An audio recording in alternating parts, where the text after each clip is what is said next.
নমস্কার দর্শক বন্ধুরা, এডুলাইটের পক্ষ থেকে আপনাদেরকে স্বাগত জানাই। আমাদের জেনারেল সায়েন্সের যে ক্লাস চলছিল, আজকের পর্বে আমরা ভিটামিন নিয়ে আলোচনা করব। সো বন্ধুরা, ভিডিও শুরু করার আগে আপনাদেরকে জানিয়ে রাখি, যারা আমার ক্লাসে নতুন ভিউয়ার আছেন আমার চ্যানেলের, তারা কাইন্ডলি আমার চ্যানেলটি সাবস্ক্রাইব করবেন এবং নোটিফিকেশন বেল আইকনটি অন করে দেবেন, যাতে ভবিষ্যতে আমি যে ভিডিওগুলো আপলোড করতে থাকবো সেগুলো অ্যাজ এ নোটিফিকেশন আপনারা পেয়ে যান। এবং অবশ্যই বন্ধুরা, ভিডিওগুলি যদি আপনাদের ভালো লেগে থাকে তাহলে কাইন্ডলি বন্ধুদের মধ্যে ভিডিওগুলি শেয়ার করুন, ভিডিওগুলিতে লাইক দিন এবং ভিডিওর তলায় যে কমেন্ট সেকশন আছে সেখানে আপনাদের মূল্যবান কমেন্ট লিখে জানান ভিডিওগুলি আপনাদের কীরকম লাগছে। সো বন্ধুরা, আজকের ক্লাস শুরু করা যাক। আজকে তাহলে আমরা ভিটামিন নিয়ে আলোচনা করব। আজকে প্রথম কোশ্চেন, একের দাগের question, which of the following vitamins আর deficiency disease is wrongly matched. Which of the following vitamins and deficiency disease is wrongly matched. এখানে কিছু ভিটামিনের নাম দেওয়া আছে, সায়েন্টিফিক নাম, এবং কিছু রোগের নাম দেওয়া আছে। কোন ভিটামিনের অভাবে কোন রোগটা হয় সেই হিসাবে এটা সাজানো আছে, এবং এখানে একটি অপশন ভুল আছে, আমাদেরকে সেটা চুজ করতে হবে কোনটা ভুল আছে। প্রথমে দেখুন, এ আছে ক্যালসিফেরল আছে অস্টিওম্যালেশিয়া। বিতে আছে নিয়াসিন আছে পেলেগ্রা। সিতে আছে কোবালামিন আছে পার্নিসিয়াস অ্যানিমিয়া। ডিতে আছে রাইবোফ্লোবিন আছে বেরি। এখানে ক্যালসিফেরল বলতে আমাদেরকে বোঝানো হয়েছে ভিটামিন ডি এর সায়েন্টিফিক নেম ক্যালসিফেরল। এর ফলে অস্টিওম্যালেশিয়া একটা হাড়ের রোগ এটা হয়, সেক্ষেত্রে এটি ঠিকঠাক ম্যাচ করা আছে। তারপরে বি আছে নিয়াসিন হচ্ছে ভিটামিন বি5 সায়েন্টিফিক নেম হচ্ছে নিয়াসিন। আমি বি কমপ্লেক্স যেগুলো আছে, মানে B1, B2, B3, B4, B5, B6, B12, এগুলোর সায়েন্টিফিক নেমগুলো নিয়ে আমি আপনাদেরকে একদম ক্লাসের শেষে একটা হিন্ট দেবো, তাহলে দেখবেন খুব ভালোভাবে এগুলো মনে থাকছে।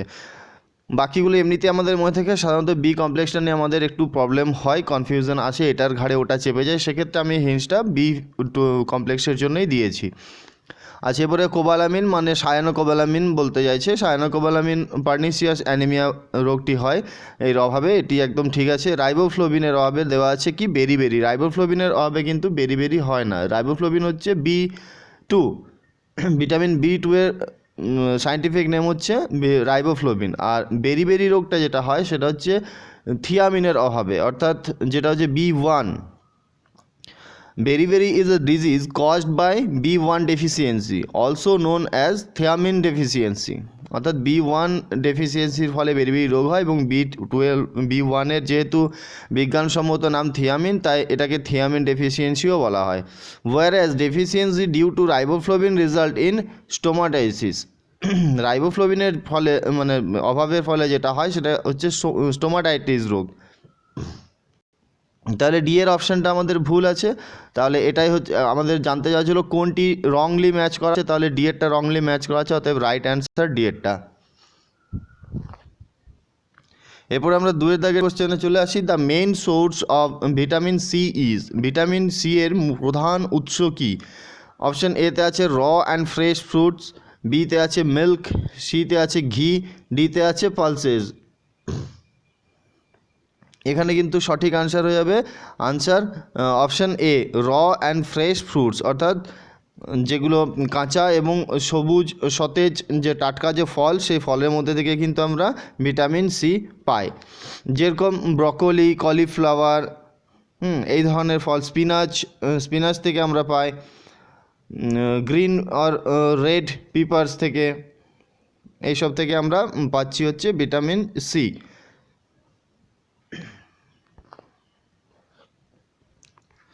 পরের কোশ্চেনে চলে আসি, তিনের দাগের question, which vitamin helps in healing the wounds. অর্থাৎ আমাদের যে ক্ষতস্থান নিরাময়, উন্ডস মানে হচ্ছে ক্ষতস্থান নিরাময়ের কাজে আসে আর কি, healing the wounds. Which vitamin helps in healing the wounds.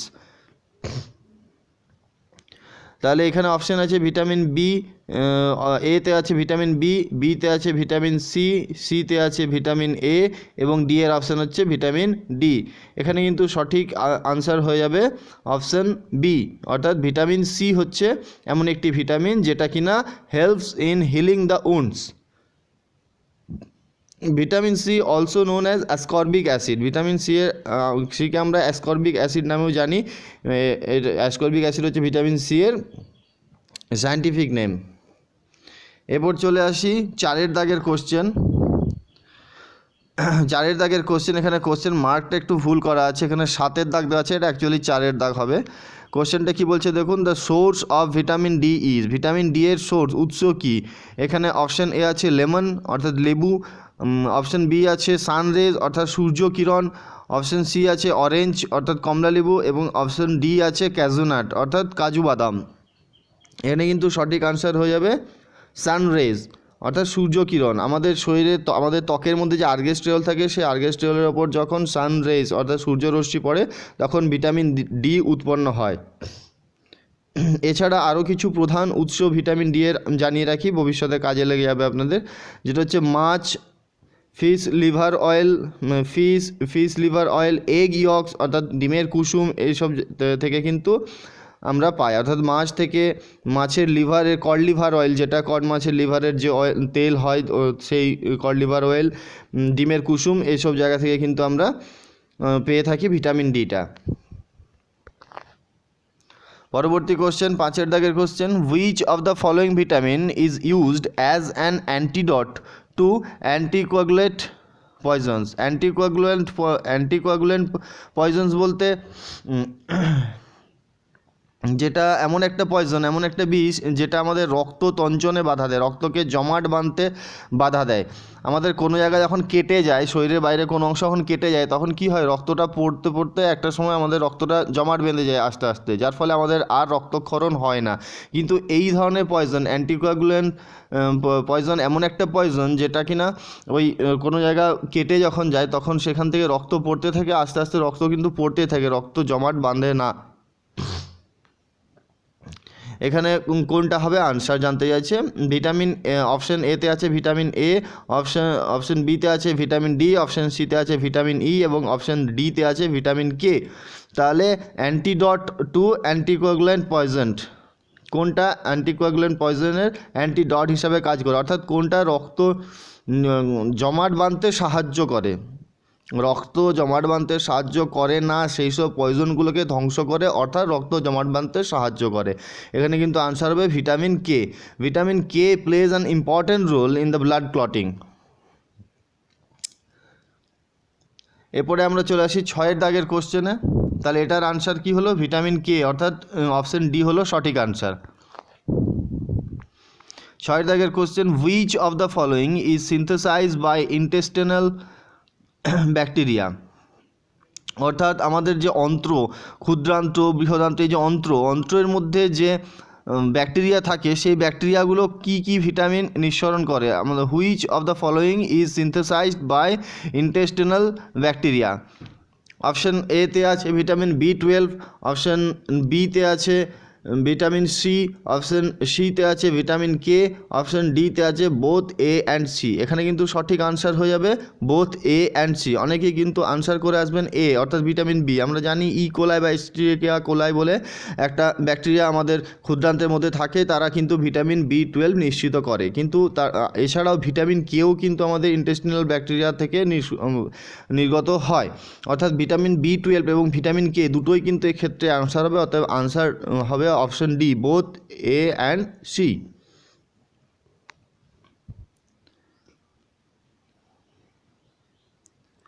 আচ্ছা, এক্ষেত্রে জানিয়ে রাখি ভিটামিন কে থিয়ামিন অর্থাৎ ভিটামিন বি1, রাইবোফ্লাভিন অর্থাৎ ভিটামিন বি2, নিয়াসিন অর্থাৎ ভিটামিন বি5 এবং বায়োটিনকে আমরা বলতে পারি ভিটামিন বি7ও বলে অনেক সময়, আবার ভিটামিন এইচও বলা হয়। ভিটামিন বি7 বা ভিটামিন এইচ দুটোই বলা চলে।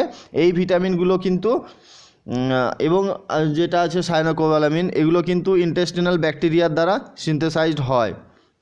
তাহলে কি কি ভিটামিন বললাম, ভিটামিন কে, ভিটামিন বি1, 2, 5, 7 বা B7 না বলে আমরা এইচও বলতে পারি, অর্থাৎ বায়োটিন এবং সায়ানোকোবালামিন, এগুলো কিন্তু আন্তরিক যে অন্ত্রে অবস্থিত যে ব্যাকটেরিয়া তার দ্বারা কিন্তু সেই ব্যাকটেরিয়াগুলো কিন্তু এই ধরনের ভিটামিনগুলোকে সিনথেসাইজ করে।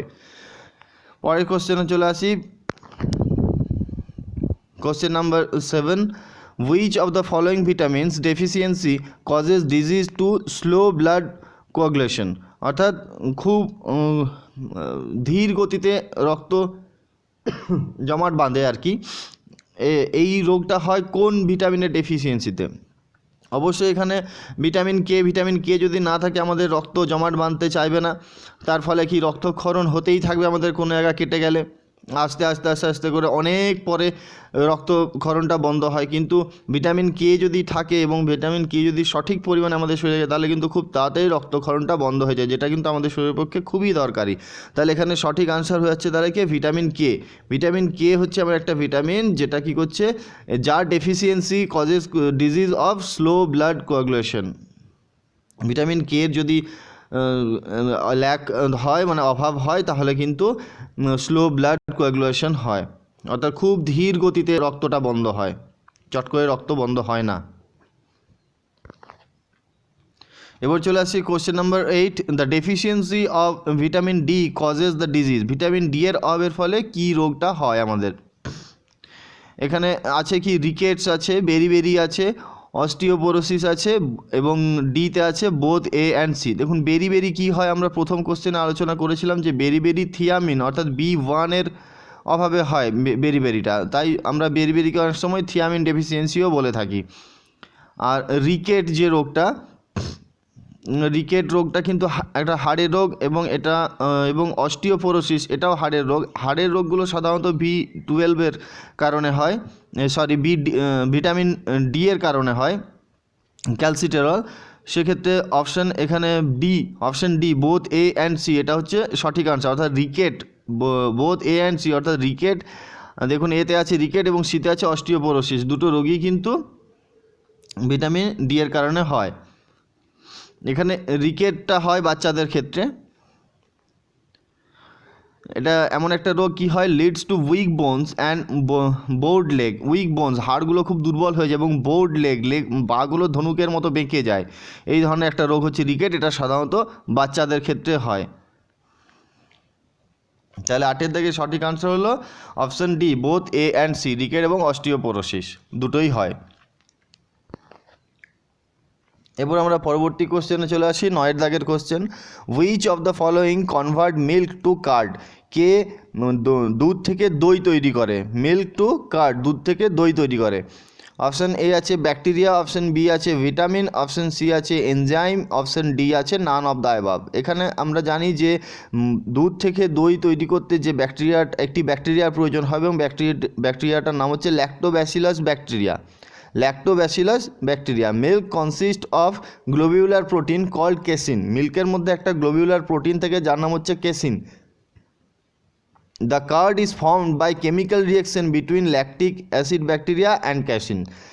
ল্যাকটিক অ্যাসিড যে ব্যাকটেরিয়াটা অর্থাৎ যার নাম হচ্ছে ল্যাক্টোব্যাসিলাস ব্যাকটেরিয়া, তার সঙ্গে এই যে দুধের মধ্যে যে গ্লোবিউলার প্রোটিনটা থাকছে কেসিন, এই দুটোর বিক্রিয়ায় কিন্তু রাসায়নিক বিক্রিয়ায় কিন্তু তৈরি হচ্ছে দই। তাহলে ভালোভাবে মনে রাখবেন মিল্কের মধ্যে কি গ্লোবিউলার প্রোটিন থাকে? ক্যাসিন। সেই ক্যাসিনের সঙ্গে ল্যাক্টোব্যাসিলাস ব্যাকটেরিয়ায় তৈরি হচ্ছে এদের বিক্রিয়ায় তৈরি হচ্ছে দই। সেক্ষেত্রে এখানে সঠিক আনসার হবে 9 দাগের অপশান এ ব্যাকটেরিয়া। ব্যাকটেরিয়াটার নাম কি? ল্যাক্টোব্যাসিলাস ব্যাকটেরিয়া, বা আমরা একে ল্যাকটিক অ্যাসিড ব্যাকটেরিয়াও বলে থাকি। এরপর 10 দাগের question, cow milk is yellowish white in colour due to the presence of. গরুর যে দুধটা হয় সেটা কিছুটা সাদা রঙের হয় কিন্তু তার মধ্যে একটা হলুদাভ ভাব থাকে, একটা হলুদ ভাব থাকে, একটু হলদেটে সাদা হয়। কেন হয়? কী কারণে, কিসের উপস্থিতির জন্য এটা হয়? অপশান এতে আছে ক্যাসিন, অপশান বিতে আছে ল্যাকটোজ, অপশান সিতে আছে carotene together with casein, option ডিতে আছে butyric acid together with lactose. এখানে কিন্তু সঠিক আনসার হবে ক্যাসিন তো থাকছেই দুধের মধ্যে, এছাড়া কালারটা আসার জন্য থাকছে ক্যারোটিন, থাকছে বিটা ক্যারোটিন। তার মানে এখানে আনসার হয়ে যাবে অপশান সি, অর্থাৎ carotene together with casein. Cow fat contents actually কী হচ্ছে, cow fat contents a colouring pigment called beta carotene. Beta carotene নামক এক ধরনের রঙিন রঞ্জক পদার্থ থাকছে,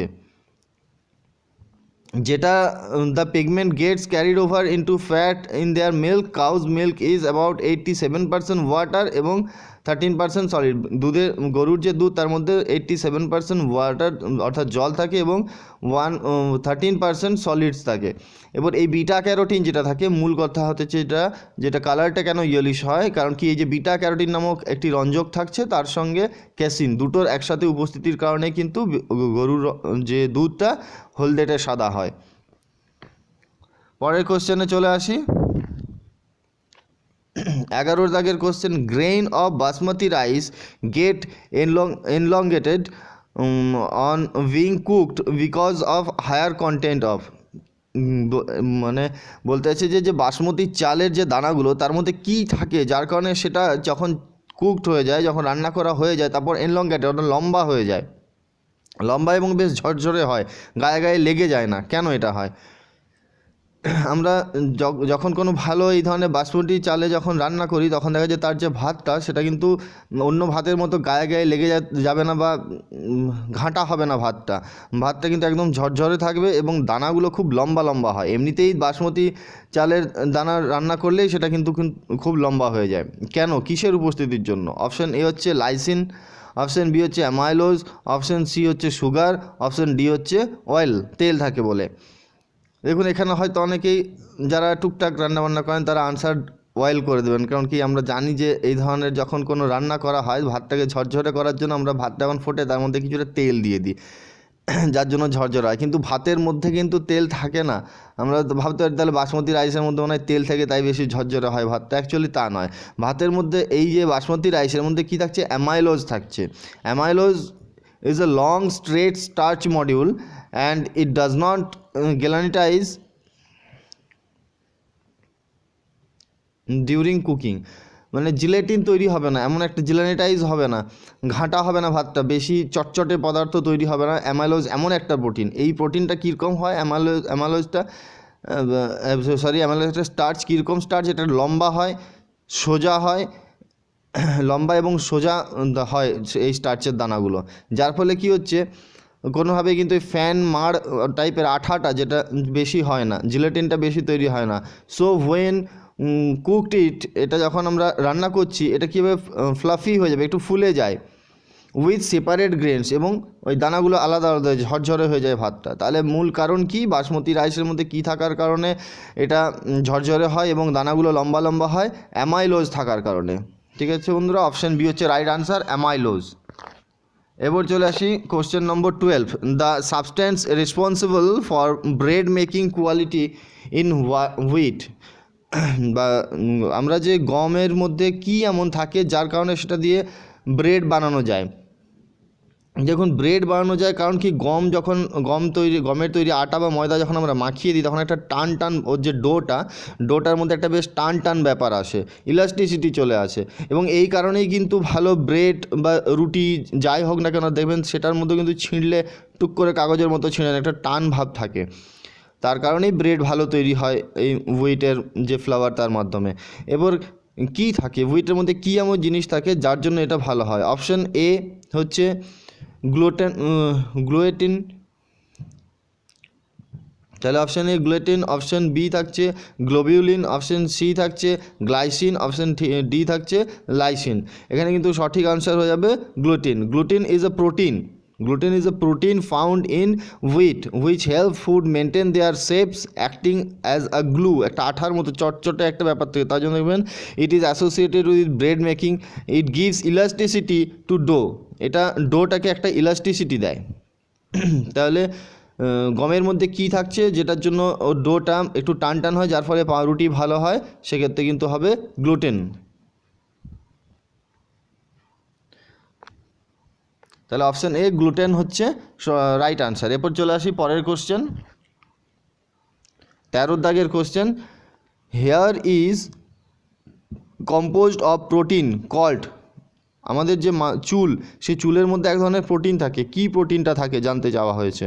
অপশান এতে আছে গ্লোবিউলিন, অপশান সিতে আছে মিউসিন, অপশান সিতে আছে কেরাটিন এবং অপশান ডিতে আছে ক্যাসিন।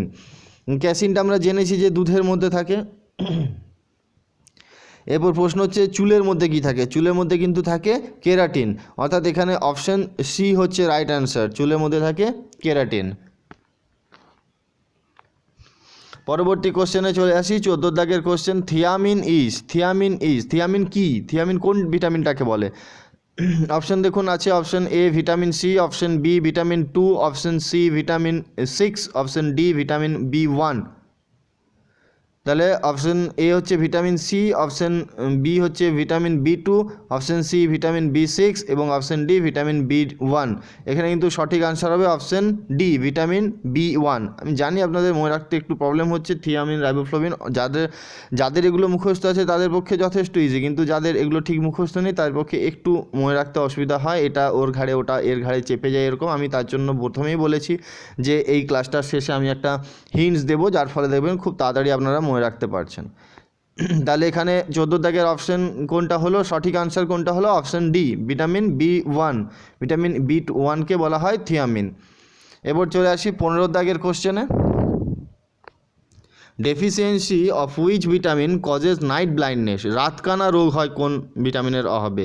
ভিটামিন অপশান এতে আছে ভিটামিন B1, অপশান বিতে আছে ভিটামিন BC, অপশান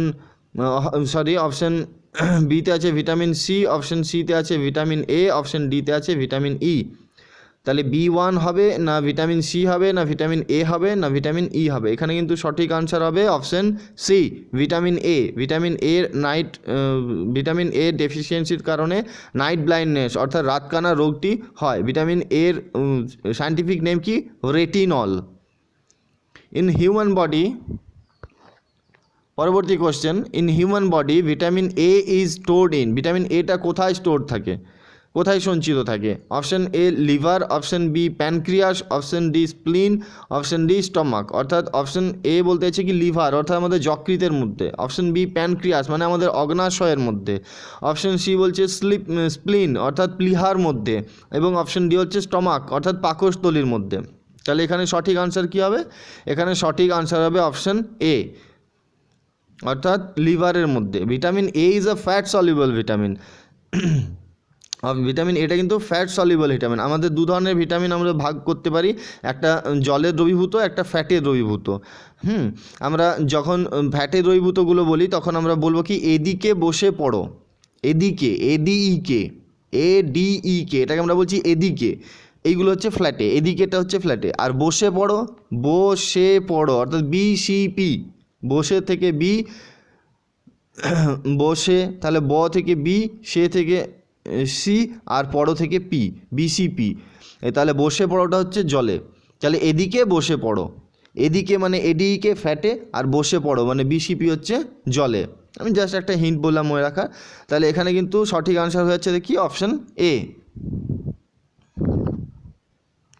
17 দাগের question, match the following vitamins. এবার B1 কি, এখানে একদিকে ভিটামিনের নাম একদিকে সায়েন্টিফিক নেম দেওয়া আছে। ভিটামিন B1 এর সায়েন্টিফিক নেম কি? থিয়ামিন যদি হয় তাহলে এখানে 2 দাগে যেটা আছে দেখুন থিয়ামিন, ওটা হবে তাহলে এ ভিটামিন B1 হবে 2, এ হবে 2, B1 থিয়ামিন। এরপর B2টা হচ্ছে রাইবোফ্লোবিন কোথায় আছে? 4 দাগে আছে রাইবোফ্লোবিন, তাহলে বিটা হচ্ছে 4। এবার ভিটামিন B7, আমি একটু আগেও বলছিলাম যে ভিটামিন B7 আর ভিটামিন এটাকে আমরা ভিটামিন Hও বলে থাকি, যেটা হচ্ছে বায়োটিন। দেখুন ভিটামিন B7 বায়োটিন আছে কোথায়? 1 দাগে আছে বায়োটিন। এবং ভিটামিন B9টা পড়ছে ফলিক অ্যাসিড। তাহলে এরপর আমরা ম্যাচটা দেখে নিই। অপশান বি এর দাগে দেখুন এ আছে 2 অর্থাৎ ভিটামিন B1 আছে থিয়ামিন। আচ্ছা এটা আছে 2, বি আছে 4 অর্থাৎ ভিটামিন B2টা আছে রাইবোফ্লোবিন, বিটা 4 একদম ঠিক আছে। সি হচ্ছে ভিটামিন সিটা আছে 1 অর্থাৎ ভিটামিন B7 বা ভিটামিন H বায়োটিন, 1 দাগে আছে বায়োটিন, হ্যাঁ সিটা 1 এবং D3 অর্থাৎ ডিটা হচ্ছে ফলিক অ্যাসিড। তাহলে এটাই মিলছে। তাহলে 17 দাগে সঠিক আনসার হচ্ছে আমাদের অপশান বি। এরপর আমি যেগুলো ইম্পর্টেন্ট বি কমপ্লেক্সের যেগুলো আছে অর্থাৎ B1 B2 B3 B4 B5 B6 এবং B12 এগুলো মনে রাখার একটা হিন্ট আপনাদেরকে বলছি। দেখুন লেখা আছে, আমরা যদি প্রথম অক্ষরগুলো নিয়ে একটা বানানো হয়েছে এখানে থিরা প্যাকো নিপাশায়া, থিরা প্যাকো নিপাশায়া, 2-3বার বলে এটা মনে থাকবে, থিরা প্যাকো নিপাশায়া।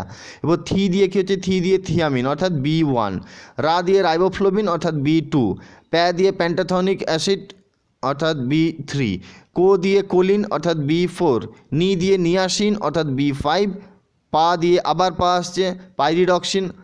এটা মনে রাখতে অনেক সময় এটা গুলি যে প্যান্টাথনিক অ্যাসিড হবে না পাইরিডক্সিন হবে, কোনটা কী হবে? দেখুন প্যা আর পা দুটো উচ্চারণ আলাদা, একটা প্যা পয়জফলা আকার সেখানে প্যান্টাথনিক অ্যাসিড, আবার পা হচ্ছে পাইরিডক্সিন, আমরা কিন্তু প্যারিডক্সিন বলি না পাইরিডক্সিন বলি, পা পয় আকার, তাহলে পাটা হচ্ছে নি পা, এটা হচ্ছে পাইরিডক্সিন B6।